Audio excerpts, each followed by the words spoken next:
Hi there. I'm here to help you become a more effective performance coach for the people you support. Coaching is one of the most effective and gratifying ways you can lift morale and performance. And when coaching is done correctly, team members are more engaged and more successful. There are a variety of coaching models out there, but the techniques that get results are pretty similar. They're the nuts and bolts best practices, which you can really quickly consume and easily apply. So to equip you with these fundamentals, we've put together a handful of short how-to videos. So with about 30 minutes time, you can learn the essentials to preparing, connecting, discussing behavior, identifying solutions, getting agreement, and following through. In this first video, we're discussing the 5 steps to prep, which will set you up to have a successful coaching. Let's talk a moment about the importance of prep. You want your people to feel good about their contributions and their progress. How you coach affects their confidence, morale, performance, and retention. That means you can't simply go coach, because just showing up without doing your homework doesn't demonstrate that you're interested in them or partnering in their performance. Think about it like this. If all you're told is that you need to work on your meeting skills, what would you go do? And what do you think your chances would be for meeting your leader's expectations for improvement? It's likely you wouldn't know what to focus on unless they shared which meeting skills to improve or why. I bet you'd want to know what you're currently doing that they felt could be better. It's the same for your team members. They need meaningful feedback, and that means observing their work and how they do it so you can help them discover and apply more effective behaviors. And how you do that is to prep.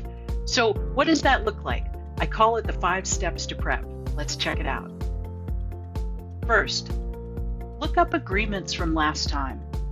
What were they trying to work on? And how were they going to do it? Second, review performance metrics and expectations. What did they meet? What did they achieve or exceed? What did they improve? And what did they miss? And it's important to look at these within the context of trends over time, not just one-off instances. Third, observe work performance. So look for those agreed actions from your last discussion. Did they put them into practice? Did they try them? Did they improve? If they did, how did they do it? If they didn't improve, did they try? And how did they try? You can also look for what's going well and jot down notes to capture some examples of how it was done, as well as what needs work, and jot down notes to capture some examples of how it was done. Fourth, identify the topics and examples that you'll use for the coaching. Sequence the topics into highest to lowest priority based on trending and customer impact, and then from that sequence, determine at least one topic to appreciate and one topic to focus on for improvement.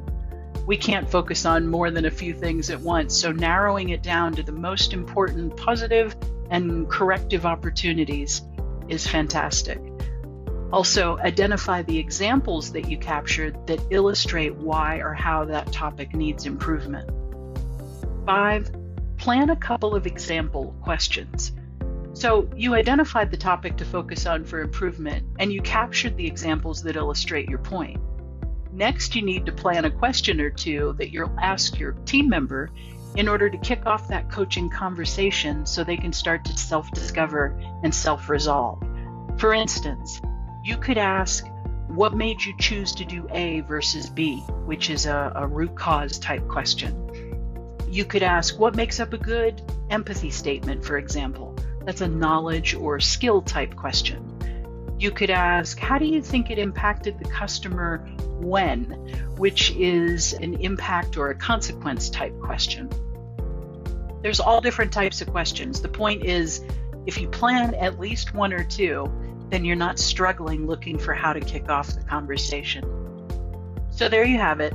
Before you go coach, make sure you complete the 5 steps to prep to ensure a successful coaching.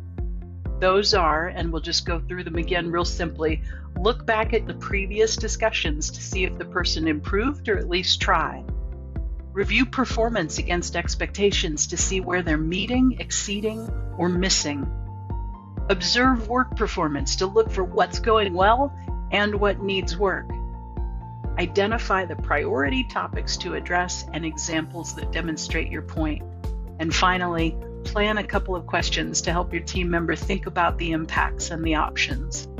When you practice the 5 steps of prep, you've put the time into preparing to coach, which your team members will notice and appreciate and reward you with by continuing to work hard and making progress in their performance.